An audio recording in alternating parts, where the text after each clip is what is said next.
지금 많은 유튜브에 보면 뭐 북한 쿠데타 곧 일어나는 이런 얘기 있죠? 믿지 마세요. 북한이 위기인 건 사실이고 언제 붕괴될지 모릅니다. 그러나 쿠데타는 어려워요. 자, 지금부터 설명을 드릴게요. 확실한 건 김주애는 그 누구도 김정일도 김정은도 받지 못한 아주 적극적인 집중적인 후계자 수업을 받고 있다. 현재까지는 김주애 말고는 내세울 만한 인물이 현재로서는 없는 것 같다.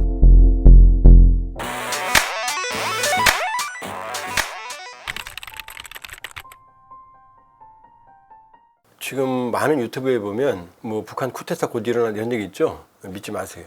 북한이 위기인 건 사실이고 언제 붕괴될지 모릅니다. 그러나 쿠데타는 어려워요. 자, 지금부터 설명을 드릴게요. 제가 가지고 있는 북한군 내부 문건 235 군부대 문건이라는 유명한 문건이 있어요. 일본 NHK가 꺼내온 걸 2016년 5월에 그걸 갖고 다큐멘터리를 방영했거든요. 12,000페이지가 유출이 됐습니다. 여기에 봉화산 235 군부대는 남포에 있는 사단인데 엄밀히 보면 향토 사단이에요. 이 부대 문건을 분석을 해보면 왜 쿠데타가 일어날 수 없는지를 알 수가 있어요. 나중엔 일어날 수 있어요. 북한 지도자가 막 흔들리고 엉망이 되면. 그러나 지금은 안 된다는 걸 말씀드릴게요. 왜냐?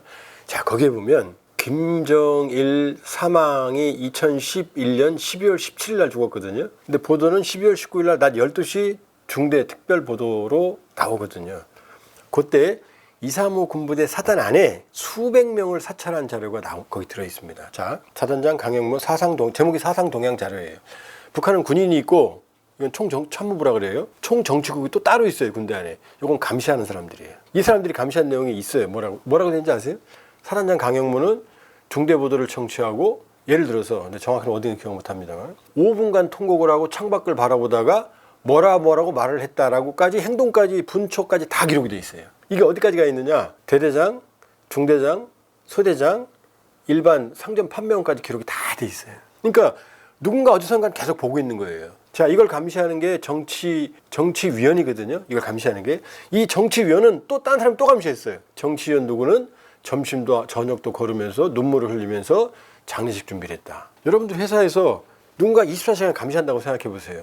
모든 대화를. 그럼 우리 과장님이 나한테 욕했어. 이런 얘기 할 수 있어요? 심지어 표정까지. 자, 인민군들이 여러분 아마 보시면 김정은 형은 막 울죠. 졸졸졸졸.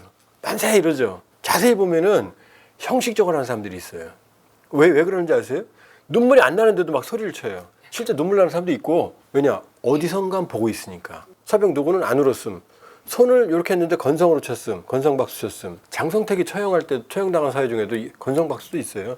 짝다리 짚고. 고무부 장성택을 2년 만에 처형하고 거대한 권력자였거든요. 2011년 12월 17일 날 김정일이 죽었는데 장성택은 13년 12월 12일 날 처형당합니다. 정확하게. 2012년 7월에는 조선인민군 최고 실세인 리용호 총참모장을 처형해요. 그 다음에 인민무력부장, 국방부 장관을 2015년 4월 말에 처형하거든요. 이유가 뭔지 아세요? 말실수예요. 젊은 사람이 정치를 잘 못한다. 러시아 갔다 왔는데 이 현영철 인민무력상이 핵무기를 개발하니까 우리가 러시아한테 받을 무기도 못 받는다. 요게 빌미가 돼서 처형당했어요. 그 다음에 얼마 전에 보도가 됐을 텐데 황병서, 김정은의 최측근이었어요. 차수, 왕별이었는데 북한은 소장, 중장, 상장, 대장, 별, 그 다음에 차수거든요. 그 다음에 원수, 대원수, 그건 지들만 이제 김씨를 가만. 이 사람이 6계급이나 강등당해서 3개월 동안 노동당 본부청사 마당을 쓸었다고 리일교 쿠바 참사가 여기 와서 증언했거든요. 이유는 뭔지 아세요? 원수님 사무실에 이 문건을 넘겨줘서, 이게 뭐 잘못된 말 있어요? 집무실을 사무실이라고 얘기했다는 거예요. 그 다음에 보고했었는데 넘겨줘서, 이 표현 때문에 죽음은 면했지만 석 달 동안 이거 쓸었다는 거예요. 여러분, 이러면 일거수일투족을 감시하는데 쿠데타가 일어나요? 북한 인민군은 중대 단위도 마음대로 대대장이 사단장이 병력을 못 움직여요. 김정은이 직접 명령을 내려야 부대가 움직여요. 연대 사단이 움직여야 되는데 다 감시하고 있는데 그 이동을 어떻게 합니까? 아까 제가 리용호 총참모장 처형당했다고 그랬죠? 2012년 7월 달에 NHK가 보도하기를 그 문건 분석해서 김정은 명령이 없이 병력을 움직여서 처형당했다. 이런 대목이 나와요. 자, 이 얘기 듣고 나서도 앞으로 유튜브에서 쿠데타 곧 일어난다. 그럼 믿으시겠어요? 우발적인 민중 봉기는 일어날 수 있어요. 앞뒤 없는, 준비되지 않은. 그러나 쿠데타라는 건 준비가 있어야 되고 오랜 기간 동안 소통이 있어야 되고 그거 말하는 순간 황천길 가요. 일거수일투족을 감시하니까. 그러니까 충성도가 떨어지는 건 눈에 안 보이잖아요. 그러니까 어떻게 해요? 막 울고 막 그냥 이러니까 눈에 안 나타나죠. 그러나 더 위험한 게 내면적으로는 울면서 속으로는 이씨 이럴 거 아니에요. 그 막 나이 먹은 그 해군 장군들 막 바닷가에서 수영하게 하고 막 웃고 떠들고 있고 김정은은 내면적인 충성도는 김일성 100, 김정일 50, 김정은은 많이 줘야 10이에요. 10도 안 될 거예요. 그럼 김주애로 가면 어떻게 되겠죠? 1도 안 되겠죠. 위기는 맞아요. 극도의 혼돈이에요. 그러나 내일 쿠데타가 일어난다. 바로 군부에 총 맞아 죽는다. 하나 더 말씀드리면 아마 얼마 전에 나왔는데 인민군이 사격하는 장면이 있는데 거기에 김정은 경호부대가 군복과 헬멧을 쓰고 방탄복 입고 총으로 겨누고 있는 장면 있죠. 그거 보고 그러는데 그거 틀린 거예요. 앞에 있는 사람들이 사역하잖아요. 김정은인 행사에서는 병사들이 실탄을 가질 수가 없어요. 아무리 많은 병력이 있어도. 왜냐? 그걸 쏠 수 있으니까. 근데 지금 사격하는 장면이 김정은이 뒤에 있잖아요. 총만 돌리면 어떻게 돼요? 죽을 수 있잖아요. 그걸 막기 위해서 이러고 있는 거예요. 그 다음에 나온 거는 그런 장면 안 나와요. 아무 그냥 평상복귀 또 돌아다녀요. 그 정도이기 때문에 쿠데타는 단기적으로는 불가능하다. 애시당초부터. 그러나 김정은 체제가 계속 망가지면서 감시체제도 흔들리고 불만이 이족돼서 이 감시체제까지 망가지면 그때는 모르죠. 그러나 지금은 어렵다 이렇게 말씀드릴 수 있어요. 김주애가 이름이 김주애라는 거 누가 확인해 줬나요? 북한 매체에서는 김주애라고 한 번도 부르지 않았어요. 사랑하신 존귀하신 자제분 이랬거든요. 그럼 김주애 어떻게 하느냐? 데니스 로드먼이 2013년 여름에 평양을 방문해서 김정은과 원산에서 놀다 와요. 그때 와서 9월경인가 자기가 김정은의 딸을 안아봤다 그랬어요. 안았다고 그랬어요. 그럼 몇 달 안 됐다는 얘기죠? 이렇게 안았다고 그랬으니까. 그리고 이름을 주애 그랬어요. 그래서 주애 맞을까? 왜냐하면 미국 사람들이 우리 발음 못하잖아요. 김주애 맞습니다. 왜냐? 여기 온 고위층이 자기 집에, 자기 집 거실에 아니 로드먼도 안 왔는데 김정은 측근한테 한번 안아보게 안 했겠어요? 공주님을?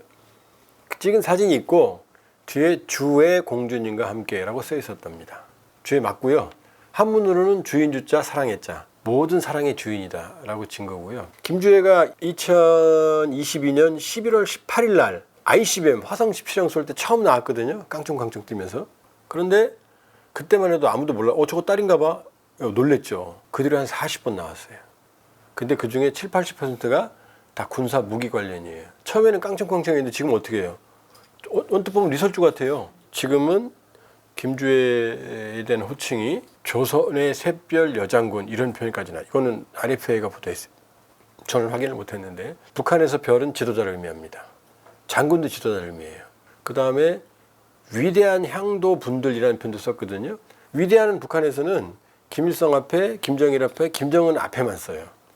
근데 김주애한테도 썼거든요. 향도도 북한에서는 길잡이라는 뜻인데 김일성, 김정일, 김정은 조직은 노동당에만 써요. 근데 위대한 향도 분들께서라고 하면서 김정은과 김주애가 있던 장면을 그렇게 묘사했거든요. 그럼 뭐죠 이건? 김주애가 후계자는 아니에요 아직. 왜? 후계자 책봉식이 있어야 되니까. 그러나 확실한 건 김주애는 그 누구도 김정일도 김정은도 받지 못한 아주 적극적인 집중적인 후계자 수업을 받고 있다. 북한에 후계자 수업이 따로 있는 거 아니에요. 저렇게 아빠랑 다니면 저게 후계자 수업이에요. 그럼 이제 자연스럽게 질문이 있을 거예요. 첫째 아들이 있다며 이런 얘기 있었잖아요. 확인 안 됐어요. 있었어도 출생했어도 죽었을 수 있고 안 죽었어도 누워있을 수 있잖아요. 정상이 아닐 수 있잖아요. 또 김주애 밑에 성명미상, 성별미상 이렇게 있거든요. 확인된 건 김주애 하나입니다. 첫째 아들을 해외에 내보내서 유학시킨다 이런 설도 있거든요. 정신 나가지 않으면 그런 일 안 하죠. 김정은이 전 세계랑 지금 싸우고 고립되어 있는데 이 와중에 그 소중한 태자 하나를 세자를 내보내요? 그런 설도 있는데 그럼 우리 정보당국 한미당국이 모를까요 그걸? 안 내보내죠. 안 내보내죠. 그러면 딴 데서 수업받고 있다. 이러다가 갑자기 짠하고 나타나서 내가 세자야 이렇게 말할 수 얼마나 웃겨요. 왜 그래요 도대체? 그럼 아들 내세우면 되지. 안전을 위해서. 그럼 김주애는 안전 안 해도 되나요? 그럼 김정은은요? 안전 안 해도 되나? 현재 확실한 건 김주애는 북한 역사상 가장 집중적인 후계자 수업을 받고 있다. 그러나 후계자 책봉식은 아직까지 없었다. 이렇게 볼 수 있어요. 북한에서 이런 말이 있습니다. 혁명은 대를 이어서 하는 거야. 이게 무슨 얘기죠? 이 권력 승계를 의미하는 거예요. 그럼 아버지에서 아들로, 아들에서 손자, 손녀로 대를 이어가는 거지 김여정은 수평이잖아요. 그러니까 김여정은 될 수가 없죠. 후계자가. 예를 들어 이렇게 보시면 돼요. 세종대왕이 첫째 아니죠. 양녕대군이었죠. 위에 있잖아요. 그런데 세종이 동생이지만 세종대왕이 세자로 책봉되는 순간 양녕대군은 세종한테 야 세종아 이렇게 말 못해요. 전하 이렇게 말, 저하 이렇게 말합니다. 이 군신 관계가 되는 거예요. 그러니까 김주애가 후계자로 후계자 위상을 갖는 순간 김여정은 고모가 아니에요. 신하예요. 김여정이 리설주하고 뭐 권력 관계다, 뭐 암투다, 말도 안 되는 얘기입니다. 그리고 뭐 김여정이 뭐 김주애가 나오니까 모습을 감춰서 아니에요. 자기 역할을 하고 있어요. 다만 김여정 리설주가 나오면 김주애로 집중되는 시선이 분산되잖아요. 이게 가능하면 김주애한테 시선을 집중시키기 위해서 카메라 앵글을 그렇게 잡는 거지 다 돌아가고 있는 거예요. 돌아가고. 그러니까 뭐 김여정 권력 암투설, 뭐 김여정이 권력을 가진다. 그 순간 김여정은 황천길로 갑니다. 왜? 김정은이 자기 배다른 형 김정남을 죽였잖아요. 말레이시아에서. 그리고 또 하나는 이게 좀 모순되는데 북한의 정치 문화에서 여성은 권력을 가진 적이 없어요. 아주 봉건적이에요. 3월 8일이 국제부녀절 북한의 여성의 날이거든요. 그날 노동신문 일면에 뭐가 나는지 아세요? 이렇게 나왔어요. 긴 사설에. 여성들은 순결해야 하며 예의 도덕을 잘 지켜야 되며 질서를 잘 지켜야 되며 우리가 이렇게 말하면 어떻게 돼요? 난리 나죠? 그게 조선이에요. 북한이에요. 근데 김여정이 권력을 가진다고요? 그럼 이제 질문할 거예요. 김주애도 여자잖아. 그래서 김주애가 9살 때부터 나오기 시작한 거예요. 처음에 나올 때는 아무렇지도 않고 이랬죠. 설마. 지금 설마가 아니죠. 설마가 사람 잡잖아요. 지금은 다 후계 수업인 것 같아도 다 동의하잖아요. 장기간 노출시키는 거죠. 장기간. 아주 장기간. 그러면 북한 사람들도 북한 주민들 이제 그러려니 하거든요. 그래서 2013년생 김주애가 2022년 11월 18일 날 깡총 튀어나오고 그 뒤로 계속 진화하잖아요. 그러니까 그렇게 본다면 자, 김여정은 잊으세요. 오빠의 그림자에 불과합니다. 오빠. 그리고 김여정은 자체 권력이 전혀 없고 만약에 김정은이 급사하거나 없어서 사라지면 김주애가 나서면 뒤에서 도와는 줄 수 있지만 뭐 섭정이다. 그건 불가능합니다. 노동당 지배체제에서는 김여정 그러니까 아직도 부부장이잖아요. 계속 언제부터 부부장이에요 지금. 그 이상 못 올라가는 거예요. 자, 김여정은 그냥 잊으세요. 그 역할을 하는 겁니다.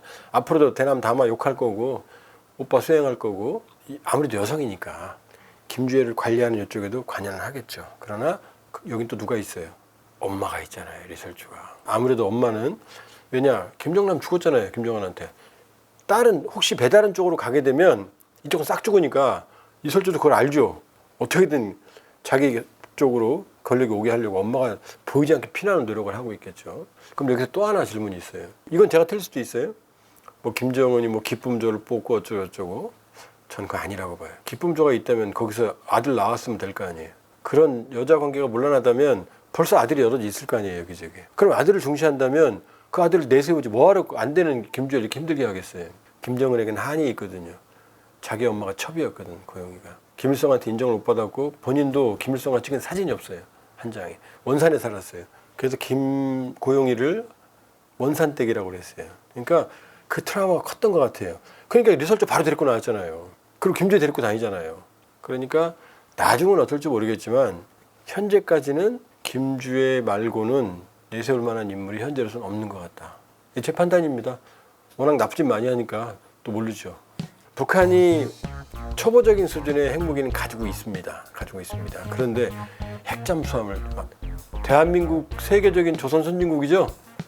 우리가 지금부터 미국 기술을 받아도 잠수함 진시키는데 10년 이상 걸립니다. 근데 북한이 뚝딱 핵잠수함 만든다고요? 단언컨대 핵추진 잠수함 못 만듭니다.